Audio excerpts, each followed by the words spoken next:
특별 저녁 집회를 하고 있습니다. 그들 날 중에서 오늘하고 내일은 매우 특별한 날입니다. 그러니까 오늘 지금쯤 2000년 전에 예수님께서는 제자들과 함께 저녁 식사를 하시다가 최후의 만찬이라고 말하면서 포도주와 떡을 떼어서 제자들에게 나누어 주시면서 이는 언약의 나의 피요 또 나의 살이라 말씀하시고, 그리고 그 식사 자리를 마치시고 난 후에 겟세마네 동산으로 가십니다. 찬송하며 겟세마네 동산에 가셔서 우리가 아는 것처럼 땀방울이 핏방울이 되도록 그렇게 힘써 기도하십니다. 기도를 마치고, 그러니까 오늘 한밤중이 되겠죠. 기도를 마친 후에 내려오시다가 대제사장의 군사들에게 체포를 당하십니다. 체포당하시고 난 후에 대제사장의 저택으로 그렇게 끌려가셔서 거기서 많은 고초와 또 폭행을 당하시고 조롱과 멸시를 당하십니다.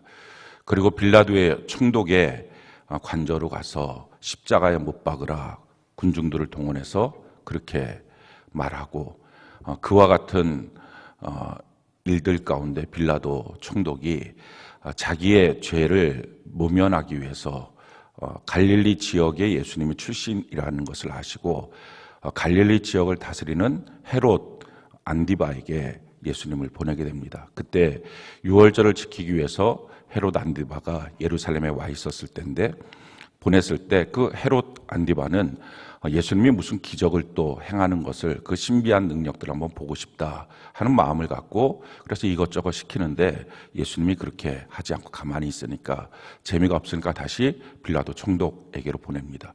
이렇게 조리돌림을 당하십니다. 그러고 나서 새벽녘에 빌라도 총독에게 십자가에 못 박으라 했더니 그들의 그 분노의 마음을 좀 무마시키기 위해서 예수님을 끌어다가 채찍질을 합니다.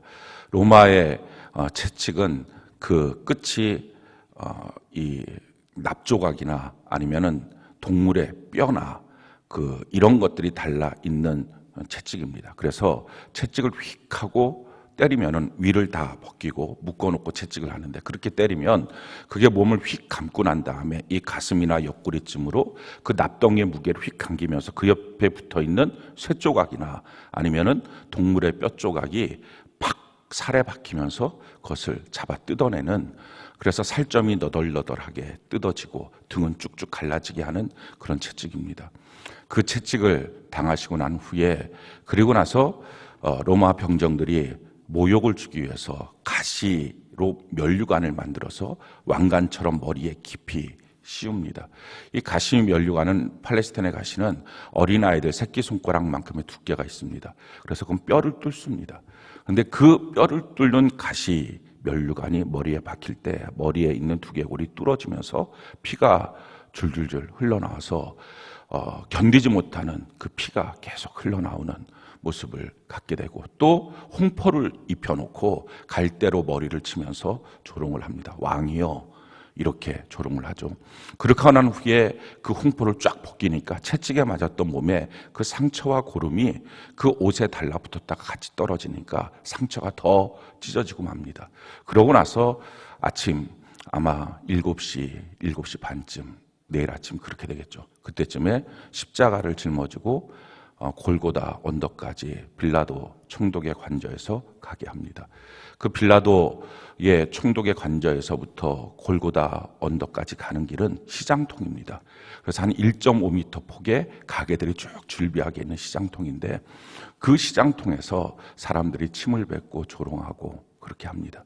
그렇게 하고 나서 골고다 언덕 위에 올라가서 양손 양발을 벗기고, 그리고 나서 옷을 다 벗기고 난 다음에 못을 쳐서 높이 세웁니다.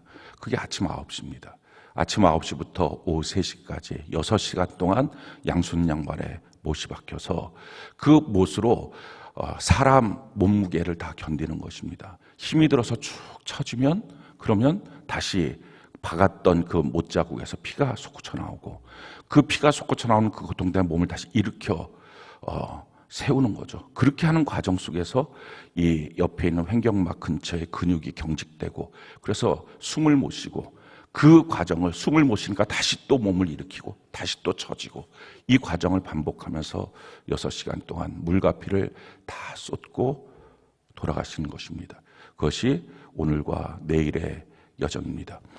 내일 그렇게 돌아가시고 난 후에 내일 해질녘부터 이스라엘의 절기였던 유월절이 시작을 하는 것입니다. 그래서 예수님이 이렇게 십자가에 못 박혀 죽으신 것은 하나님의 유월절 어린 양으로, 유월절의 의미는 이스라엘 백성들이 애굽에서 출애굽을 할 때 그들을 죄와 저주와 가난과 질병에 애굽에서부터 건져내는 하나님의 역사로 어린 양의 피를 임방과 문설주에 바르게 될 때, 그럴 때 그 집은 죽음의 사자가 넘어갈 것이다. 이것이 바로 유월절의 개념인데, 예수님께서 온 인류의 유월절 어린 양이 되셔서 그렇게 십자가에 못 박혀 죽으시고 그날 밤, 내일 밤이죠. 그때부터 유월절이 시작하고요. 유월절이 끝나고 나면, 유월절은 하루고 그 하루를 포함한 일주일이 무교절이 되는데, 이 유월절로부터 3일째 되는 날이 초실절입니다. 이 초실절이라고 하는 것은 이 보리를 거두어서 처음 익은 열매를 하나님께 드리는 그 첫 열매를 드린다 하는 절기죠. 이 첫 열매를 드리는 초실절, 바로 그날, 그러니까 이번 돌아오는 주일입니다. 바로 그날 부활의 첫 열매가 되셔서 예수님이 부활하신 것입니다. 성경이 이것을 우리에게 이렇게 말씀합니다. 고린도전서 15장 20절 같이 한번 한 목소리 읽어볼까요? 고린도전서 15장 20절 같이 한 목소리 시작. 그러나 이제 그리스도께서 죽은 자 가운데서 다시 살아나사 잠자는 자들의 첫 열매가 되셨도다. 그러니 하나님께서는 절기를 세우시고 그리고 나서 그 절기에 따라서 하나님이 일을 하십니다. 안식일이 제일 첫 번째 절기고, 그 안식일은 신약으로 오면서 예수님의 부활하신 주일날로 그 모든 축복과 그 모든 법이 전가되어서, 그래서 주일을 지키는 것이 하나님의 이 절기를 지키는 첫 번째고, 그 다음에 유월절로부터 시작해서 초실절, 무교절, 이렇게 7절기가 구약에 나와 있습니다. 하나님께서 이 절기를 반드시 지켜야 된다, 이것으로 너희와 나의 영적인 리듬을 같이 타야 된다 하고 말씀하신 것입니다. 그리고 실질적으로 예수님을 이 유월절 어린 양으로 십자가에 못 박혀 죽게 하시고 초실절날 부활의 첫 열매로 부활하게 하신 것입니다. 예수를 믿는다는 것은 이처럼 하나님의 계명을 잘 지키는 것입니다. 우리 기독교의 3대 절기가 있죠. 부활절, 그 다음에 추수감사절, 그리고 성탄절, 이 3대 절기가 있습니다. 그런데 이 3대 절기 중에 부활절은 여호와의 절기를 따라서 만들어 놓은 것입니다. 그래서 유월절과 초실절을 따라서 이 부활절이 된 것입니다. 근데 추수감사절과 이 성탄절은 하나님의 절기를 따라서 그 날짜를 정한 게 아니라 사람들의 전통을 따라서 만든 것입니다. 전통도 참 귀한 거죠. 그래서 추수감사절은 미국의 그 청교도들이 갔을 때 첫 번째 하나님 앞에 감사드렸던 그것을 링컨 대통령이 국가적인 공휴일로, 축제일로 만들어서 세워놓은 것을 우리가 기독교를 받아들이면서 동일하게 그걸 받아들여서 추수감사절로 지금 지키고 있는 것입니다. 11월 달에 이렇게 우리가 지키고 있는 거죠. 성탄절은 사실은 예수님이 태어나신 날짜를 아는 사람은 하나도 없습니다. 아무도 모릅니다. 언제 태어나셨는지 모르죠. 그런데 분명한 한 가지는 12월 달은 아닙니다. 왜냐하면 이스라엘은 12월 달이 우기입니다. 그러니까 성지순례 갈 때 이 12월 달 이런 데는 안 갑니다. 그러니까 4월, 5월, 6월 이럴 때부터 3월서부터 시작해서 이렇게 갑니다. 비가 계속 오고 너무 추워서 양떼를 데리고 들판으로 못 나갑니다. 근데 예수님이 태어나셨을 때 목자가 들판에서 양떼를 치고 있다가 예수님을 만나잖아요. 그러니까 적어도 그때는 전혀 아닌 것입니다. 아마 초대교회 성도들 그 기록을 보면 3월 27일 날 예수님이 오셨다. 그래서 그 성탄절을 3월 27일 날 지켰던 기록들이 있습니다. 거기가 훨씬 더 근사치가 맞습니다. 근데 12월 25일로 정하게 된 이유는 로마의 이제 기독교가 전파돼서 국교회, 로마 국교회로 만들어지면서 로마의 민족들이 원래부터 섬겼던 이상, 그 자기네들 이방 그 태양신이 있었는데, 이 태양신이 태어난 탄생일, 이게 12월 25일이거든요. 우리 예수님은 태양과 같으시다. 차마 눈뜨고 보지 못한 그게 아니라 진짜 멋진 태양과 같은 분이시다. 그래서 태양의 탄생절을 12월 25일로 해서 기독교의 절기로 한 것입니다. 제가 왜 이 말을 이렇게 쭉 구구절절히 말을 하느냐? 코로나의 위험성이 있어요. 그래서 만약에 날짜를 바꿔야 된다. 그러면 추수감사절이나 성탄절은 날짜를 바꿔도 괜찮습니다. 그런데 부활절은 절대로 날짜를 바꿀 수 없는 여호와가 정해놓은 절기입니다. 오늘날 많은 교회들이 지금 부활절 날짜를 2주 연기하겠다. 누구 마음대로 누가 무슨 권세로 연기할 수 있습니까? 성경에 대해서 너무 무지하니 사실은 그 밑바탕에 뭐가 있습니까? 우리가 지나칠 만큼 너무 큰 하나님의 사랑을 다 받았습니다. 그 십자가에서 그 크신 사랑을 받은 거예요. 나 같은 자에게. 또 사랑 한번 받았다고 내가 다 바뀐 것도 아니에요. 끊임없이 범죄하고 타락하는 나 같은 자에게 계속 사랑하셔서 나를 만져주셔서 여기까지 왔습니다. 그러다 보니까 우리가 갖고 있는 아주 잘못된 오해 중에 한 가지는 하나님은 언제나 항상 사랑해 주실 거야. 그래서 하나님에 대해서는 항상 후순위가 된 것입니다. 뭐가 있으면 바쁘면 급하면 다음번에 하면 되지. 그래도 하나님은 봐주실 거야. 왜? 사랑이 많으니까. 내가 이렇게 해서 바쁘고 이러니까 그래도 하나님은 봐주실 거야. 사랑이 많으니까. 하나님의 그 크신 사랑을 헐값으로 매기면 안 됩니다. 하나님의 그 크신 사랑은 고귀한 사랑입니다. 그래서 그 사랑을 그대로 높여드려야 됩니다. 하나님의 말씀 내가 어겼다고 해서 하나님 날 버리겠어? 하나님 그 크신 사랑이신데 그래서 함부로 하나님의 말씀을 어깁니다. 근데 그렇지 않습니다. 하나님을 사랑한다는 것이 무엇입니까? 성경이 우리에게 이렇게 말씀합니다. 요한일서 5장 3절 우리 같이 한번 목소리를 읽어볼까요? 시작. 하나님을 사랑하는 것은 이것이니 우리가 그의 계명들을 지키는 것이라. 그의 계명들은 무거운 것이 아니로다. 내가 하나님을 사랑한다 하면 하나님의 말씀을 지키는 것, 이게 하나님을 사랑하는 것이다 라고 말합니다. 성경에 보면 솔로몬이 하나님 앞에 범죄합니다. 이방 여인들을 데려다 놓고 그들과 같이 있다 보니까 그들이 섬기는 우상을 같이 따라 섬깁니다. 하나님이 2번씩이나 나타나서 솔로몬 보고 그렇게 하지 마라. 너 큰일 난다. 우상 섬기면 어떡하냐? 라고 했는데도 불구하고 솔로몬이 그 말을 듣지 않게 될 때 마침내 하나님께서 솔로몬에게 그 죄에 대한 벌을 내립니다. 내가 이 왕국을 12개로 나누어서 10개는 북왕국으로 너가 통치하지 못하게 만들고 남왕국 2개 지파만 너의 자손들이 통치할 수 있도록 그렇게 하는 이유는 너 때문이 아니라 너희 아버지 다윗이 나에게 충성되었기 때문에 그 아버지 다윗을 위하여 내가 등불을 꺼트리지 않겠다 하는 이유 때문에 그 아들에게 주고 나머지는 다른 사람한테 줄 것이다.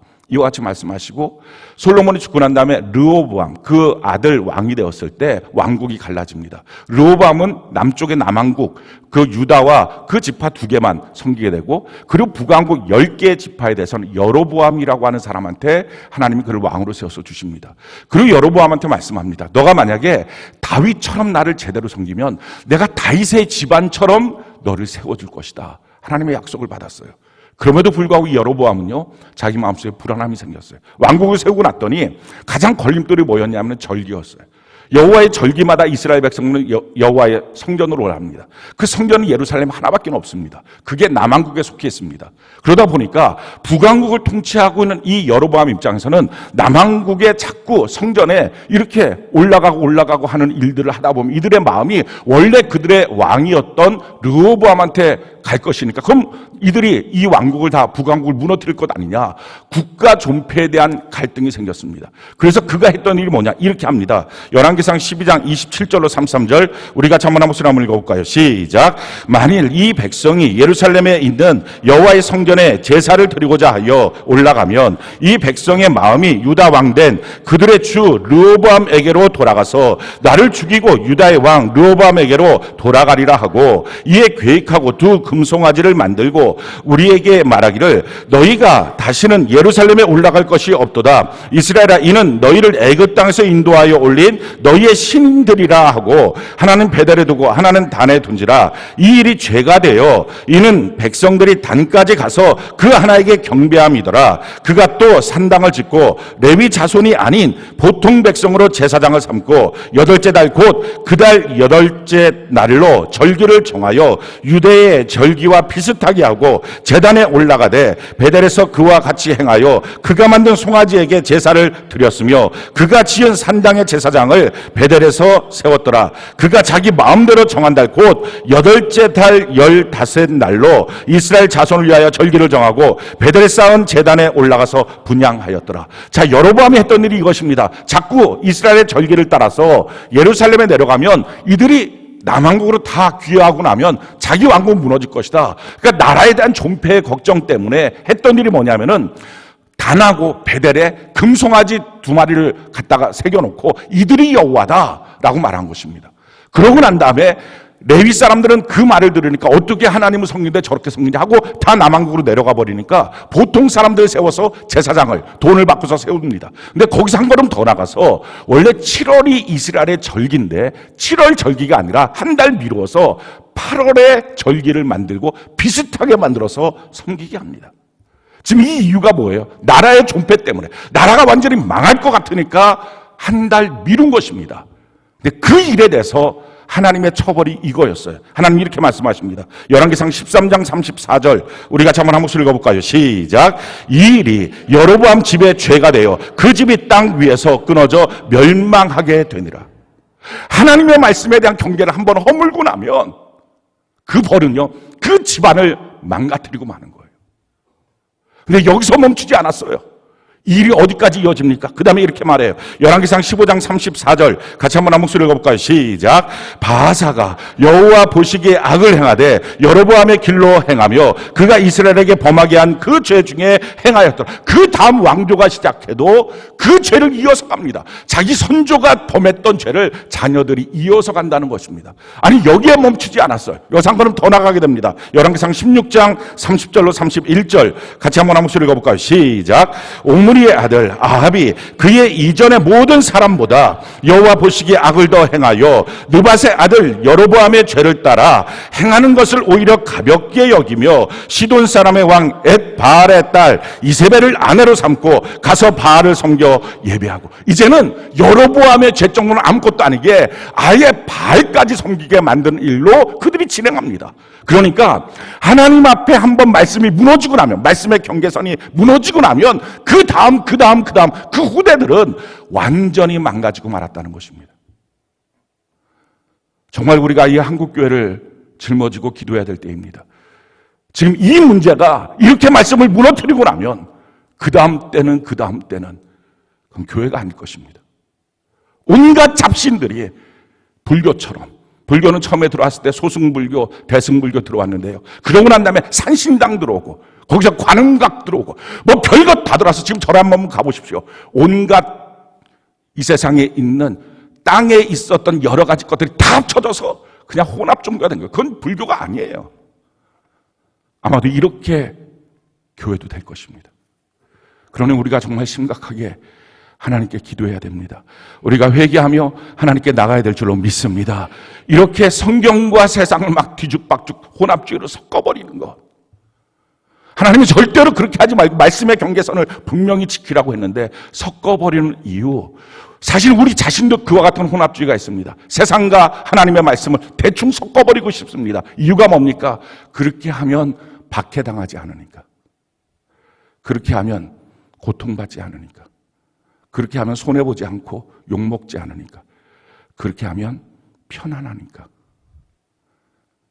네, 사랑하는 성도 여러분, 우리가 그와 같이 하나님의 말씀을 지키고 나가는 그 길에 박해도 없고 눈물도 없고 욕도 먹지 않는다면 그것도 괜찮겠죠. 근데 만약에 그런 과정 속에 박해도 욕도 눈물도 있다면 우린 그것도 축복인 것을 믿습니다. 박해가 없다면 천국은 없어요. 박해받지 않고 천국 가는 사람 단 한 명도 없어요. 우리가 정말 예수를 믿는다면 박해받는 것이 맞는 것입니다. 성경에 분명히 말하죠. 예수 믿으면 천국 간다. 맞아요. 그러니까 예수 믿으면 천국까지 박해받아야 천국 간다는 거 없지 않습니까? 그런데 디모데후서 3장 12절에 정말 예수 경건하게 제대로 믿는 사람은 박해받지 않는 사람이 한 명도 없다는 것입니다. 그러니 박해 없이 천국 들어갈 사람은 한 명도 없는데 우리 같은 자를 천국에 들어가게 하시려고 박해를 주신 하나님 감사합니다. 그러니 박해를 피해가는 것처럼 불행한 인생이 없는 거예요. 우리가 하나님의 말씀의 경계선을 견고하게 지키고 박해가 있다면 박해를 뚫고 가는 은혜가 있기를 바랍니다. 그 가운데 우리의 눈물이 있고 우리의 가시가 있고 고통이 있다면 바로 그것은 하나님의 손에 들려있는 왕관과 같이 우리를 만들어 주시게 될 줄로 믿습니다. 하나님 날 버리지 않는다. 나를 끝까지 존귀한 하나님의 왕관처럼 사용하여 주시게 될 것이다. 그 분명한 약속인 줄로 믿습니다. 뿐만 아니라 우리의 삶 속에 어떤 불편함이 몰려온다면 그 불편함은 우리를 성숙시키는 생명길이 될 줄로 믿습니다. 불편함 없이 신앙의 성숙이 어디 있겠어요. 불편함을 피해 다니니까 항상 맨날 어린아이 같은 그 자리에 있는 것이고, 난 자꾸 안 믿어져. 난 자꾸 믿을 수가 없어. 믿음이 없나 봐. 왜 믿음이 없어요? 불편함이 있을 때마다 피해 가니까, 편리함을 찾아가니까, 혼합주의에 빠지니까, 하나님과 세상을 뒤섞어 버리니까, 그러니 그 축복을 누리지 못하는 것입니다. 사랑하는 성도 여러분, 우리가 이런 마음들이 있어요. 성경에 대한 분명한 경계선을 세워놓으면 그러면 사람들이 전도돼서 잘 못 오지 않겠냐. 이 경계선을 좀 내려놔야 그래도 사람들이 들어오지 않겠냐. 아니에요. 착각하지 마세요. 경계선 내려지면 사람들이 오는 것도 안 와요. 여러분들이 아마 이런 사람들이 있을 거예요. 남편들 중에서는 내가 가고 싶은 교회 가. 그러면 내가 예수 잘 믿어줄게. 이렇게 유혹하는 사람들 하도 예수 믿는 일로 막 집안이 시끄럽고, 우리 이제 시끄럽지 말고, 그러면 너도 한 발 양보하고 나도 한 발 양보하자. 나 교회 안 가려고, 나 이제 교회 갈게. 대신에 조건은 너도 한 발 양보해. 내가 가고 싶은 교회 가는 거야. 그렇게 해서 교회 쫓아간 사람들이 있어요. 몇 주 지나고 나면 그 남편 교회 안 다녀요. 정말 지 마음대로. 그러니까 그렇게 해서 경계가 내려지고 나면 교회 오지도 않아요. 또 한 가지, 설사 정말 오면 다 망하는 거예요. 그 사람 들어와서 교회는 더럽혀지고 그 안에 있는 자나 밖에 있는 자나 다 망하는 거예요. 어떻게 해야 됩니까? 분명한 하나님의 말씀의 경계를 세워놓고 우리가 그곳으로 가는 거예요. 그리고 희생하고 섬기는 거예요. 우리의 죄를 발견하고, 그리고 분명하게 예수 믿도록 권면하는 것입니다. 그래서 그의 손을 붙잡고 하나님의 말씀 안으로 들어오는 것입니다. 이게 전도예요. 우리가 이렇게 전도해야 되는 것, 지금 우리가 오늘 이제 이 고난일 예비일, 내일이 고난일이고요. 이 날을 지내고 내일 우리가 주의 만찬을 합니다. 그러고 나서 내일 모레 이틀 동안에 우리가 해야 될 제일 중요한 것, 전도하는 것입니다. 복음을 증거하는 은혜가 있길 바랍니다. 무슨 복음을 증거할까요? 초대교회 성도들의 복음 증거의 내용은 딱 한 가지였어요. 예수 부활이었어요. 성경이 우리에게 이렇게 말씀합니다. 사도행전 4장 33절 우리 같이 한번 한 목소리 읽어볼까요? 시작. 사도들이 큰 권능으로 주 예수의 부활을 증언하니 무리가 큰 은혜를 받아. 예수가 부활하셨다는 말이 뭐예요? 죽었다가 살아나셨다, 잠깐 살아나셨다, 또 죽는 게 아니라 영원히 살아나셨다. 아멘이십니까? 너 왜 이렇게 지나치게 믿어? 그분이 살아있으니까. 너 왜 이런 때도 와서 예배드려? 이 예배를 받으시는 그 예수님이 지금 살아계시니까. 왜 그렇게 기도하고 왜 그렇게 찬송하고, 넌 왜 이렇게 전도하니? 너의 삶은 희생하니? 예수님이 살아계시고 예수님이 통치자시고, 아멘이십니까? 예수님이 심판주가 되실 거니까 이걸 분명히 믿는데, 부활하신 예수님을 분명히 믿는데 어떻게 대충 예수 믿겠냐고요. 우리 복음 증거하는 자 되는 은혜가 있기를 바랍니다. 너무 감사했던 일은요, 이번 한 주간 우리 전도하는 일에 더 집중하자고 했을 때, 또 봉사하고 하나님 앞에 섬기는 일 집중하자고 했을 때, 어저께도 말씀드렸지만 우리 화요일 날 한 남성분이 왔고 직투하는 일, 너무 예쁜 거예요. 너무 감사한 거예요. 요즘에 제가 그분을 짝사랑하고 있어요. 그 남성분이 내 눈에 너무 매력적으로 보여요. 그런데 오늘 또 한 가지 보고가, 오늘 또 한 분이, 다른 분이, 오늘 한 분이 또 막 전도하는 일에, 뭐 회사를 어떻게 했는지 모르겠어요. 와갖고 막 전도하셨다. 너무 감사한 거예요. 아니, 그것뿐만 아니라 지금 암 투병 중에서 치료받고 있는 분이, 방사선 치료받고 있는 분이 나와서 전도하셨다는 거예요. 사람들이 말할 거예요. 왜 이렇게 지나치게 하냐고. 예수님 살아계시니까, 지금 나의 봉사를 보고 계시니까, 나의 전도를 보고 계시니까, 살아계신 그분 앞에서 행하는 것, 어떻게 대충 하다 말다 이런 식으로 할 수 있겠냐고요. 그게 어떻게 가능합니까? 우리는 살아계신 하나님 앞에 하는 것입니다. 아멘이십니까? 이 전도하는 은혜가 있기를 바랍니다. 내일 모레 이틀 동안 여러분들이 주변에 있는, 관계되어 있는 사람들에게 예수 복음을 증거할 때 최소한 이런 소리는 들어야 됩니다. 너는 왜 이렇게 지나치게 예수 믿니? 넌 왜 이렇게 형편없이, 좀 삶을 돌아보면서 있어? 너 왜 이렇게 믿니? 라고 말할 때 이 말을 하십시오. 예수님이 살아계시니까. 너는 왜 이렇게 주눅 들지도 않니? 예수님이 살아계시니까. 그분이 나를 심판하실 거니까 주눅들고 있다는 얘기는 예수 부활을 안 믿고 있다는 거예요. 그럼 그게 산신앙입니까? 사랑하는 성도 여러분, 우리의 신앙을 다시 한번 이 고난절과 또 부활절을 통하여 점검하고 산신앙의 소유자가 되는 은혜가 있기를 바랍니다. 우리 신앙생활 그래서요, 하나님의 말씀에 경계선을 무너뜨리면 안 돼. 그걸 그대로 세워놓고 가서 그들을 사랑하고 섬기면서 우리에게 도전하는 말들이 있을 때마다 예수님 살아계신다고 우리가 분명히 우리의 삶을 통하여 입술을 통하여 증거하는 은혜가 있기를 바랍니다. 그러면서 당하는 수많은 고통들, 박해들, 눈물들, 불편함들, 우리는 알아요. 이게 다 축복인 것을. 할렐루야. 이 축복을 누리면서 살아가는 은혜가 있기를 바랍니다. 오늘 네 번째는요, 밤중의 축복이에요. 우리 인생에 느닷없는 밤이 몰려올 때가 있습니다. 경제적인 밤이 몰려와요. 또 어떤 때는 몸의 질병의 밤이 몰려올 수 있어요. 관계의 밤이 몰려올 때가 있습니다. 이런 밤들이 몰려올 때 우리가 당황합니다. 처음에는 이 밤을 통과하고 나면 더 좋은 날들이 있을 거야. 그래서 터널로 생각하고 믿음으로 그 길을 걸어갑니다. 근데 자기가 생각하는 기간보다 그것이 더 길어지면 이게 터널이 아니고 굴인가? 끝이 막혀 있나? 이러다가 완전히 망하나? 이런 느낌이 우리에게 들면서 힘들어집니다. 그런데 이 밤중을 주신 하나님, 이 밤중이 우리에게 축복인 줄로 믿습니다. 이 밤중에 뭐 해야 될까요? 하나님이 우리에게 주신 모든 일들 가운데는 한 가지를 주시면 그 주셨을 때 거기서 반드시 행해야 될 일도 너무나 구체적으로 가르쳐 주셨어요. 그대로 우리는 순종하면 됩니다. 밤중에 우리 뭐 해야 될까요? 오늘 성경 말씀이에요. 자, 욥기서 35장 10절. 우리 같이 한번 한 목소리 한번 읽어볼까요? 욥기서 35장 10절 같이 한 목소리 시작.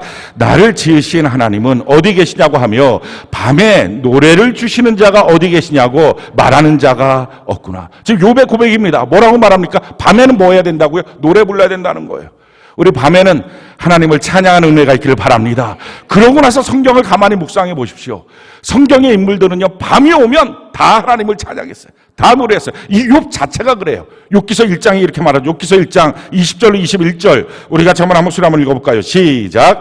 욥이 일어나 겉옷을 찢고 머리털을 밀고 땅에 엎드려 예배하며 이르되 내가 모태에서 알몸으로 나왔사온즉 또한 알몸이 그리로 돌아올지라. 주시니도 여호와시오 거두시니도 여호와시오니 여호와의 이름이 찬송을 받으실지니다. 그러니까 이 욥이 지금 자기 10명의 아들, 딸이 다 죽었습니다. 자기의 동방의 거부의 재산이 한순간에 다 없어졌습니다.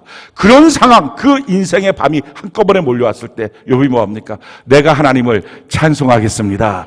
그러니 이 밤은 우리에게 찬송을 배우는 시간이에요. 찬송하는 시간이에요. 아멘이십니까? 그것뿐이 아니죠. 성경에 보니까요, 역대하 때, 그 역대하 성경에 보면, 그 엘리사밧 왕 때에 모압, 암몬, 그 마온, 이 세 족속이 몰려와서 이스라엘을 완전히 정복해서 그 땅을 그들의 땅으로 만들려고 할 때가 있었습니다. 도저히 전쟁으로 이길 가능성이 없는 거예요. 그래서 여호사밧이 모든 국민들을 다 모아서 그냥 칼도 없고 아무것도 없어요. 그냥 하나님만 바라보나이다. 이렇게 오직 주만 바라보나이다 하고 주님 앞에 서 있습니다. 그때 선지자를 통해서 이 전쟁은 너희가 할 전쟁이 아니다. 여호와의 전쟁이다 하는 위로와 격려의 말씀을 주십니다. 그러고 나서 그들에게 전략을 주세요. 그 전략이에요. 그 밤중에 뭘 해야 되느냐?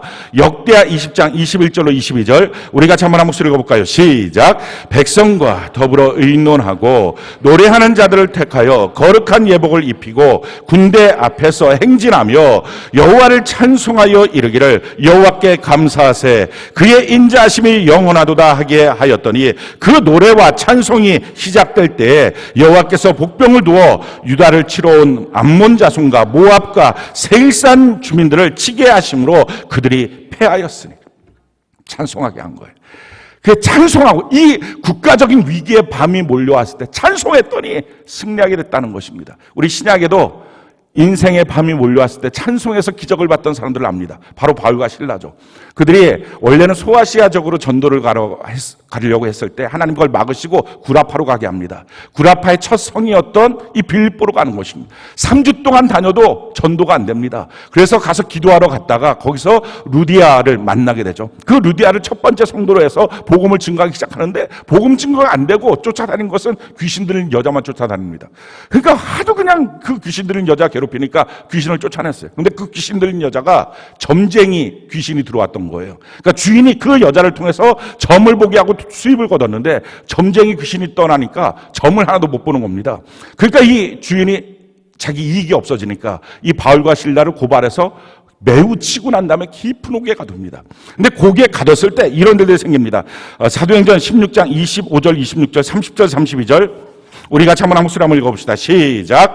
한밤중에 바울과 실라가 기도하고 하나님을 찬송하며 죄수들이 듣더라. 이에 갑자기 큰 지진이 나서 옥터가 움직이고 문이 곧 다 열리며 모든 사람의 매인 것이 다 벗어진지라. 그들을 데리고 나가 이르되 선생들이여 내가 어떻게 하여야 구원을 받으리까 하거늘 이르되 주 예수를 믿으라. 그리하면 너와 내 집이 구원을 받으리라 하고 주의 말씀을 그 사람과 그 집에 있는 모든 사람에게 전하더라. 그래서 빌립보 감옥을 통해서 빌립보 교회가 세워집니다. 우리가 이 말씀들을 통해서 깨닫게 되는 게 뭐예요? 밤중에 성도들은 찬송했습니다. 아멘이십니까? 찬송할 때 어둠은 떠나가기 시작했습니다. 찬송할 때 전쟁에 완전히 패할 수밖에 없던 곳에서 승리하기 시작했습니다. 찬송할 때 그들의 찬송의 가사처럼 그 빌립보의 교회가 세워지는 역사가 된 것입니다. 그러니 악한 마귀는 우리에게 밤중으로 공격할 때, 캄캄한 흑암으로 공격할 때 제일 싫어하는 것, 그게 찬송입니다. 그래서 우리 부른 찬송도 있어요. 우리의 찬송 소리에 지옥이 흔들리기 시작한다. 그 요즘에 보면 우리가 하고 있는 사역 중에 제일 미워하고 싫어하는 거 찬송하는 거. 그것도 집에 여기 교회에서 찬양하는 거 말고 길거리 찬양. 저는 이게 작년도에 이 팀이 만들어졌을 때는 그냥 찬송을 왜 하나 그냥 다 나가서 전도하지 하는 마음이 있었지만 그래도 찬송을 하고 싶다는 박준 목사님의 꼬임에 넘어가서 제가 처음에 이 찬송 길거리 찬양팀을 만든 거예요. 그때는 몰랐어요. 이분이 영적인 탁월함이 있다는 것을. 그러고 난 다음에 올해 드디어 이 코로나로 말미암아 온 나라에 밤중이 돼버리고 만 거예요. 제일 와서 뭐라 그러는 거, 찬송 좀 하지 말라고. 찬송 좀 하지 말라고. 저는 우리가 찬송을 못 불러서 그런 줄 알았어요. 아니에요. 그들이 말하는 건 찬송이 너무 힘들다는 거예요. 왜 힘들까 생각하다 혹시 비말 간염이니까 침 때문에 그럴까? 찬송하면 침 나가니까. 그래서 마스크를 다 쓰게 했어요. 그래서 오늘 마스크를 다 쓰고 찬양을 했어요. 경찰이 또 출동하고 매주 경찰이 오고 구청에서 전화 오고 경찰에서 전화 왔고 제발 좀 찬송만 안 할 수 없느냐 길거리에서. 그걸 또 찬송이라고 거기는 안 하고 노래 공연을 안 할 수 없느냐. 잘 모르는 사람들 노래 공연을 안 할 수 없느냐 이런 얘기를 해요. 그냥 그들이 왜 그래요? 그게 너무 힘드니까. 근데 마스크를 다 쓰고 했잖아요. 뭐 건 수가 없잖아요. 그러니까 하는 말이에요. 노래가 힘들어요. 노래가 힘든 게 아니에요. 지옥 권세가 흔들리는 것입니다. 그러니 우리가 이 밤중에 반드시 해야 될 것, 찬송이에요. 사랑하는 성도 여러분, 여러분들의 인생에 밤이 몰려왔을 때 한탄하지 말고 불평하지 말고 찬송하는 은혜가 있기를 바랍니다. 왜 밤중에 찬송하게 하실까? 찬송은 낮에 배우는 게 아니라 인생의 밤이 왔을 때 배우는 것입니다. 자, 그럼 찬송을 배우면 어떤 역사가 있을까요? 성경이 우리에게 이렇게 말합니다. 에베소 1장 4절 6절 우리 같이 한번 한목소리 한번 읽어볼까요? 시작. 곧 창세 전에 그리스도 안에서 우리를 택하사 우리로 사랑 안에서 그 앞에 거룩하고 흠이 없게 하시려고 그 기쁘신 뜻대로 우리를 예정하사 예수 그리스도로 말미암아 자기의 아들들이 되게 하셨으니 이는 그가 사랑하신 자 안에서 우리에게 거저 주시는 바 그의 은혜의 영광을 찬송하게 하려는 것이라. 하나님이 내 인생을 섭리하며 가실 때 하나님이 우리에게 원하시는 것, 하나님을 찬송하는 것입니다. 왜 이렇게 하나님이 내 인생을 섭리하실 때, 그러니 우리의 눈으로 봤을 때는 좋은 것도 있고 나쁜 것도 있을 것입니다. 그럼에도 불구하고 왜 찬송하게 하실까? 이유는 내가 밤중에 하나님을 찬송하면 그 부른 찬송의 가사대로 내 인생을 살게 하십니다. 이게 밤중의 축복이에요. 내 인생에 밤이 찾아왔어요. 그 밤이 찾아왔을 때 하나님 주신 축복이 뭐예요? 그 밤중에 너는 노래하라. 밤중에 너는 찬양하라. 너가 부르는 찬양대로 너의 인생을 내가 만들어주게 될 것이다. 그래서 이렇게 말합니다. 에베소 1장 12절 우리 같이 한번 읽어볼까요? 시작. 이는 우리가 그리스도 안에서 전부터 바라던 그의 영광의 찬송이 되게 하려 하십니다. 그러기에 어두운 밤이 몰려왔을 때, 캄캄한 밤이 몰려왔을 때 한탄에 찬양하지 마십시오. 눈물 괴롭고 힘들다고 찬양하지 마십시오. 그게 내 인생이 되면 어떡할 거예요? 하나님 앞에 기쁨의 찬양을 하시기 바랍니다. 성경이 우리에게 이렇게 말합니다. 이사야 57장 19절 우리 같이 한번 읽어볼까요? 시작. 입술에 열매를 창조하는 자 여호와가 말하노라. 먼데 있는 자에게든지 가까운 데 있는 자에게든지 평강이 있을지어다. 평강이 있을지어다. 내가 그를 고치리라 하셨느니라. 하나님 말씀하십니다. 입술에 열매를 창조하신다고. 이 입술의 열매가 뭐냐? 나의 말을, 창조라는 단어가 바로 빠라예요. 창세기 1장 1절에는 세상을 창조하시느라 동일한 빠라예요. 없는 것, 무에서 유로 만드시는 분. 아멘이십니까? 처음에 창조가 어떻게 됐어요? 혼돈, 흑암, 공허, 캄캄한 밤에 하나님의 신이 수면 가운데 운행하시다가 마침내 말씀하실 때, 할렐루야, 말씀에 그 말이 나올 때 빛이 있으라 하심에 빛이 있었다. 캄캄한 밤중에 하나님의 함께 하심을 믿고 내 입을 통하여 말을 할 때, 내 입을 통하여 기도할 때, 내 입을 통하여 찬송할 때 찬송대로의 역사가 있게 될 줄로 믿습니다. 내가 부르는 찬송대로 하나님은 그대로 내 인생을 설계하여 주시게 될 것입니다. 다윗이 그렇게 살았어요. 다윗이 시편 57편에 보면 그가 아둘람 굴로 도망갑니다. 그의 인생이 살 수가 없어요. 사람 살 수 있는 곳에 못 사니까 동물만 있는 아둘람 굴, 그 깊은 데로 들어간 거예요. 거기서 자기 인생이 얼마나 한탄스러운지 하나님 앞에 웁니다. 울면서 말해요. 하나님, 이 재앙이 지나가기까지 나를 좀 돌봐주실 수 없나요? 너무 힘들어요. 그들이 나 앞에 함정을 파고요. 내가 나를 사람을 잡아먹는 사자들 사이에 내가 누워있으니 너무 위험합니다. 그렇게 하나님 앞에 울고 있다가 그가 탁 마음을 바꿔요. 그러면 안 되지. 밤중에 내가 노래하는데 그 노래가 고통의 노래라면 내 인생은 고통인데 내가 이제 내 입술의 말을 바꾸리라 하고 결심을 합니다. 그가 이렇게 결심을 하는 거예요. 시편 57편 7절로 11절 우리 같이 한번 읽어볼까요? 시작. 하나님이여 내 마음이 확정되었고 내 마음이 확정되었사오니 내가 노래하고 내가 찬송하리이다. 내 영광 깰지어다. 비파야 수금아 깰지어다. 내가 새벽을 깨우리로다. 주여 내가 만민 중에서 주께 감사하며 문나라 중에서 주를 찬송하리이다. 무릇 주의 인자는 커서 하늘에 미치고 주의 진리는 궁창에 이르나이다. 하나님이여 주는 하늘 위에 높이 들리시며 주의 영광이 온 세계 위에 높아지기를 원하나이다. 그가 말해요. 하나님, 내가 하나님을 만민들 가운데 하나님을 높이겠습니다. 찬양하겠습니다. 수많은 사람 앞에서 나는 하나님을 높이겠습니다. 그리고 그것이 그의 인생이 돼요. 그리고 마침내 그가 왕이 됐을 때 이 찬송 그대로 수많은 백성들 앞에서 그가 무릎 꿇고 하나님 앞에 시편 145편에 이렇게 찬양합니다. 왕이신 나의 하나님, 내가 지금 그때 불렀던 그것처럼 주님을 높이나이다. 밤을 주신 이유 찬송 배우게 하시려고. 찬송은 노래가 아니에요. 하나님을 향한 나의 신앙이에요. 하나님을 향한 나의 믿음이에요. 내가 하나님을 향해서 뭐라고 믿고 고백하느냐. 놀라운 사실은요, 밤중에 부른 노래대로, 밤중에 부른 찬송대로 하나님은 내 인생을 만들어 가십니다. 우리가 다윗처럼 내 인생을 만드실 하나님 앞에, 하나님, 내 인생에 밤이 왔어요. 재정적으로 밤이고 몸도 밤이고 관계도 밤이고 이 국가적으로도 하나님 밤이에요. 우리 교회들이 다 밤이에요. 다 어두워요. 하나님, 5만 교회 1,200만 성도들이 신앙의 밤을 맞이하고 있어요. 그러나 밤이라고 원망하고 한탄하고 욕하고 있지 않겠습니다. 하나님을 향하여 찬양하겠습니다. 우리가 주님을 높이겠습니다. 만민 가운데 내가 하나님을 높이는 이 찬양을 이 밤중에 부를 때 이것이 우리 교회의 역사가 되게 하시고 우리의 인생의 역사가 되게 하시고 이 땅 5만 교회 1,200만 성도들의 역사가 되게 하여 주시옵소서. 우리 이 믿음을 갖고 밤중마다 하나님을 찬양하는 은혜가 넘치기를 예수님 이름으로 축원합니다.